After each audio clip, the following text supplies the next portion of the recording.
Hello students, good morning all of you. आज मैं class 5 के लिए हिंदी व्याकरण में चैप्टर 4 संज्ञा के एक्सरसाइज को कराने जा रही हूँ बच्चों। तो आप लोग मेरे साथ यहाँ इस एक्सरसाइज में क्या पूछा जा रहा है, कौन से प्रश्न के क्या उत्तर होंगे, इन सब के बारे में हम लोग जानेंगे। तो यहाँ आप देख सकते हो कि सबसे पहले कुछ प्रश्न दिए गए हैं। प्रश्न है क्या है? पहला प्रश्न है संज्ञा किसे कहते हैं, उदाहरण सहित लिखो। तो संज्ञा के बारे में आप लोगों ने पढ़ा है। संज्ञा की परिभाषा क्या है? तो संज्ञा की परिभाषा दी गई है कि किसी व्यक्ति, वस्तु, स्थान, भाव के नाम को संज्ञा कहते हैं। तो उदाहरण में आप दे सकते हो, व्यक्ति में आप किसी व्यक्ति का नाम दे सकते हो, जैसे मोहन है, किताब है, प्रेम है, घृणा है, लखनऊ है, आगरा है। इस तरह से आप बहुत सारे उदाहरण दे सकते हैं। इसके बाद पूछा जा रहा है कि संज्ञा के कितने भेद होते हैं, सभी की परिभाषा उदाहरण सहित लिखो। तो संज्ञा के 5 भेद होते हैं और 5 भेद में से पहला भेद है व्यक्तिवाचक संज्ञा, दूसरा है जातिवाचक संज्ञा, तीसरा है भाववाचक संज्ञा, चौथा है द्रव्यवाचक संज्ञा और पांचवा है समुदायवाचक संज्ञा या समूहवाचक संज्ञा। तो इन पांचों भेदों की परिभाषा भी आप लोगों ने पढ़ी है और इस चैप्टर में परिभाषा दी गई है और उनके उदाहरण भी दिए गए हैं। तो इन सब के बारे में विस्तार से लिखना है। जैसे यहाँ पहला जो भेद है, पहला भेद क्या है? व्यक्तिवाचक संज्ञा। ठीक है, तो व्यक्तिवाचक संज्ञा है क्या? पहला भेद था व्यक्तिवाचक संज्ञा। तो परिभाषा क्या थी? किसी विशेष व्यक्ति, वस्तु या स्थान के नाम को व्यक्तिवाचक संज्ञा कहते हैं।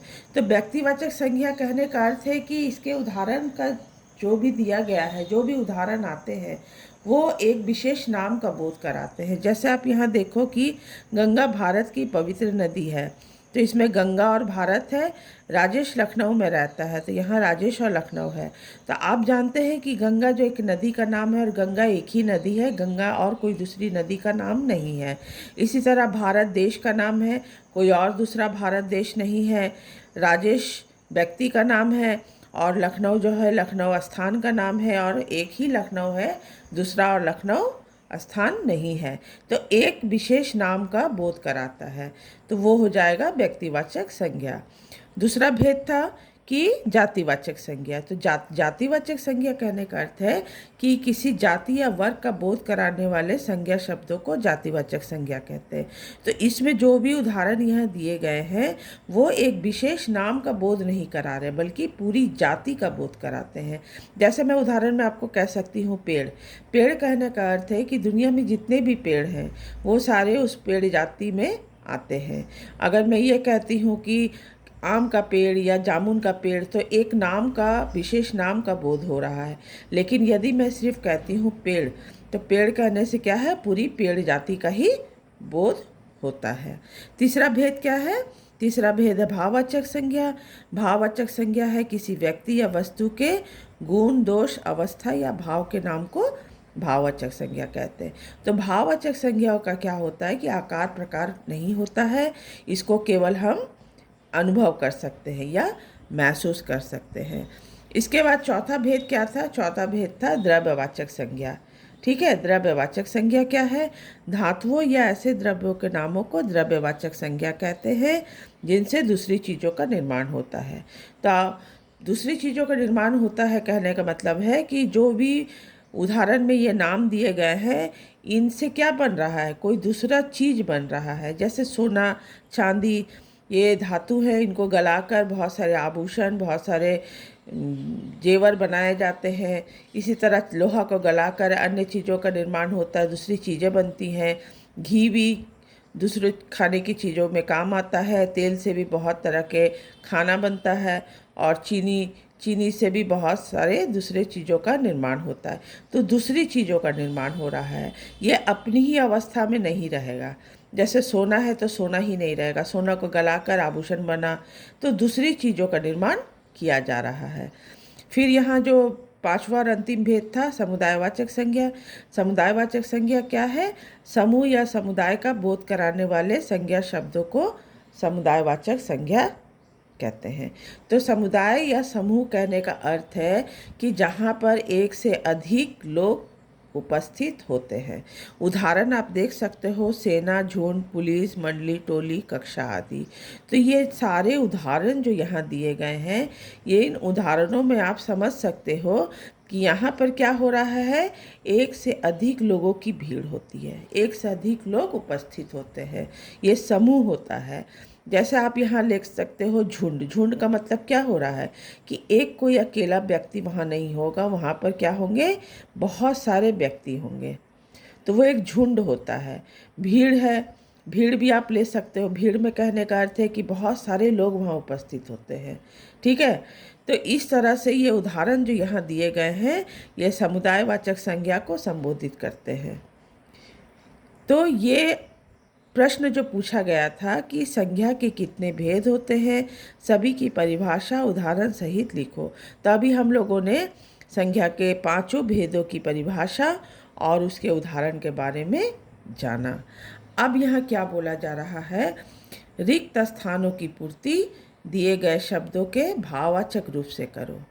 यहाँ पर जो शब्द दिए गए हैं, इसका भाववाचक रूप बनाकर यहाँ लिखना है। जैसे पहला है, गोविंद की माताजी बहुत हैं। तो यहाँ आप देख सकते हो क्या दिया गया है, दया। तो दया को यदि हम भाववाचक संज्ञा शब्द में बदलेंगे तो यहाँ हो जाएगा दयालु। क्या हो जाएगा, दयालु। ठीक है ना। तो गोविंद की माताजी बहुत क्या हैं, दयालु हैं। तो यहाँ आप देख सकते हो कि क्या लिखा जाएगा, दयालु। ठीक है। दूसरा है, मनुष्य में का गुण होना चाहिए। यह क्या है, उदार। उदार को यदि भाववाचक संज्ञा शब्द में बदलेंगे तो यहाँ हो जाएगा उदारता।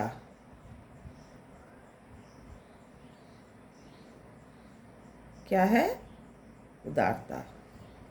तो उदार का क्या हो गया, उदारता हो गया। इसके बाद तीसरा है, बच्चों की अच्छी लगती है। क्या, यहाँ दिया गया है चंचल। तो चंचल का भाववाचक रूप होगा चंचलता।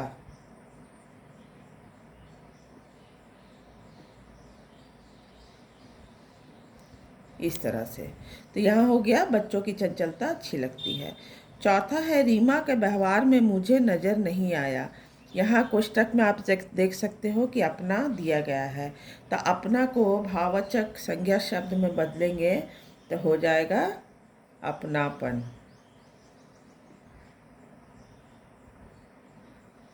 इस तरह से। ठीक है।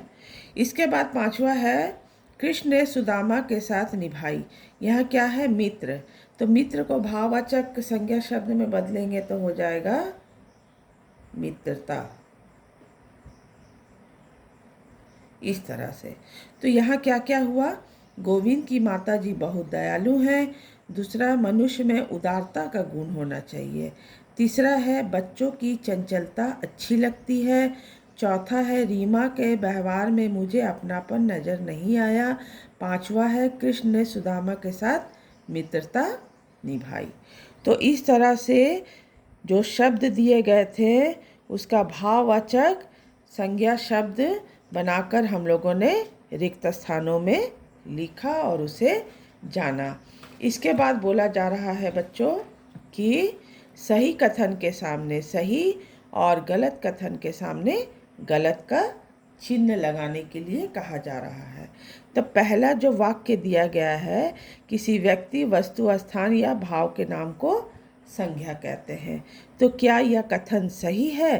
तो हाँ, यह कथन सही है, यह कथन सही है। इसके बाद दूसरा है, पर्वत, नदी, देश भाववाचक संज्ञाएं हैं। तो पर्वत, नदी, देश, क्या ये भाववाचक संज्ञाओं के उदाहरण है? नहीं बच्चों, यह गलत होगा, क्योंकि पर्वत, नदी, देश जो है ये जातिवाचक संज्ञा के उदाहरण हैं। तीसरा है, भाववाचक संज्ञाओं का कोई आकार प्रकार नहीं होता। तो क्या पूछा जा रहा है? भाववाचक संज्ञाओं का कोई आकार प्रकार नहीं होता। क्या यह कथन सही है? तो हाँ, यह कथन सही है, क्योंकि हम लोगों ने चैप्टर में भाववाचक संज्ञा की परिभाषा में पढ़े थे कि भाववाचक संज्ञाओं का कोई आकार प्रकार नहीं होता है, इसको केवल अनुभव किया जा सकता है। तो वही वाक्य यहाँ पूछा जा रहा है कि भाववाचक संज्ञाओं का कोई आकार प्रकार नहीं होता है, तो यह कथन होगा सही। हाँ, आकार प्रकार नहीं होता है। चौथा है कक्षा सभा सेना जातिवाचक संज्ञाएं हैं। क्या बोला जा रहा है कि कक्षा सभा सेना जो उदाहरण यहाँ जो शब्द दिए गए हैं, क्या ये जातिवाचक संज्ञा में आते हैं? तो नहीं, ये जातिवाचक संज्ञा में नहीं आते हैं, ये गलत होगा, क्योंकि कक्षा सभा सेना जो है ये समुदायवाचक संज्ञा में आते हैं। इसके बाद पांचवा है जो शब्द पूरे वर्ग या जाति का बोध कराए उसे जातिवाचक संज्ञा कहते हैं। तो क्या यह कथन सही है? तो हाँ, यह कथन सही है, क्योंकि पूरे वर्ग या जाति का बोध जो कराता है उसे ही हम लोग जातिवाचक संज्ञा कहते हैं। इसके बाद यहाँ बोला जा रहा है कि उचित विकल्प पर सही का निशान लगाना है या चिन्ह लगाना है। तो यहाँ आप देख सकते हो कि 4 ऑप्शन हैं। चारों ऑप्शन में जो उत्तर सही होगा उस पर सही का निशान लगाना है। तो प्रश्न क्या है? पहला प्रश्न है किस भाववाचक संज्ञा शब्द का निर्माण ई जोड़कर हुआ है? तो पहला है सफलता, दूसरा है अपनत्व, तीसरा है दोस्ती और चौथा है बचपन। तो यहाँ ई जोड़कर यहाँ देख सकते हैं कि बड़ी ई दी गई है दोस्ती, तो यह आपका 70 सही होगा। दूसरा पूछा जा रहा है कि कौन सा शब्द व्यक्तिवाचक संज्ञा नहीं है? पहला है गंगा, दूसरा है देश, तीसरा है भारत और चौथा है लखनऊ। तो क्या प्रश्न है कि इन चारों में कौन सा ऐसा शब्द है जो व्यक्तिवाचक संज्ञा में नहीं आता है? तो यहाँ हो जाएगा देश। देश जो है या जातिवाचक संज्ञा का बोध कराता है, क्योंकि देश है पूरे देश जाति का बोध होता है। चौथा है सोना चांदी शब्द किस संज्ञा के उदाहरण है? यहाँ पर आप देख सकते हो उदाहरण दिए गए हैं कि जातिवाचक, द्रव्यवाचक, समूहवाचक और भाववाचक, ये जो भेद दिए गए हैं। तो इसमें पूछा जा रहा है कि सोना चांदी जो शब्द हैं किस संज्ञा के उदाहरण में आते हैं। तो हम लोगों ने चैप्टर में पढ़ा था कि सोना चांदी जो है इनसे दूसरी चीज़ों का निर्माण होता है, तो ये द्रव्यवाचक संज्ञा में आते हैं, क्योंकि द्रव्यवाचक संज्ञा की परिभाषा में ही हम लोगों ने सोना चांदी घी तेल इन सब के बारे में पढ़ा था कि इनसे दूसरी चीज़ों का निर्माण होता है।